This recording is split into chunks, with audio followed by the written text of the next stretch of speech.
Yazid के ईमान की भी कायल तो नहीं है। क्योंकि उसका दिफा हमें करने की क्या जरूरत है, उसका दिफा करने की वो हमें पलीद है, लानती है। मतलब जरा बोल दे जरा। नहीं मैं नहीं बोलूंगा, ना हम उसको गाली देते हैं, ना हम उससे मोहब्बत करने के कायल। अल्लाह के बंदों में से एक बंदा था। अगर हम मोहब्बत नहीं करने के कायल तो फिर लानती तो कहते। नहीं लानत भेजने की भी कायल। किस वजह से लानत भेजी, किस वजह से लानत भेजी? आप ये कहते करबला में नहीं किया, क्योंकि आपका अगर मौक़िफ़ होगा कि करबला में कुछ था ही नहीं, बाकी हर्रा भूल गए।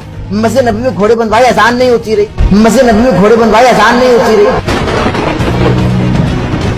इसका मतलब कहीं ना कहीं आप यजीद को डिफेंड कर रहे हैं। नहीं मैं नहीं, मैंने कब डिफेंड किया? तो फिर कैसे आप लानती? जबरदस्ती डिफेंड कर, लानती नहीं मैं कह रहा, लानती नहीं मैं कह रहा। मुझे एक बात बताएं कि ये जो एक कंसेप्ट निकला है कि फलां को लानती को या तबर्रा करो, ये इस्लाम में कहा है, ये इस्लाम में कहा है। तो मौला अली पर सब कुछ नहीं होता रहा, तो मौला अली पर सब कुछ नहीं होता रहा। यजीद ने कत्ल किया, यजीद लानती है। मैं नहीं ये कहता हूँ कि यजीद ने कत्ल किया, मैं नहीं ये कहता हूँ कि यजीद ने कत्ल किया। बतौर आलिम आप नहीं बता रहे कि वो कातिल है या नहीं, वो कातिल यजीद कातिल नहीं है, यजीद कातिल नहीं है।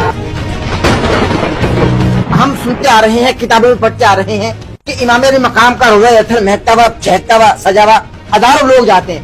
यजीद की कब्र पे कुत्ते पेशाब करते हैं, लेकिन कब्र भी नहीं मिलती। आप बताइए यजीद की कब्र किधर है? मेरे इल्म में तो नहीं है, मेरे इल्म में तो नहीं है। लेकिन आपको उसकी कब्र तक का नहीं मालूम। आप जाकर सलाम तो करा। मुझे एक बात बता, मैं अल्लामा साहब मैं चाह रहा हूँ, 1 लाख से मैं चाह रहा हूँ। 1 लाख से ज्यादा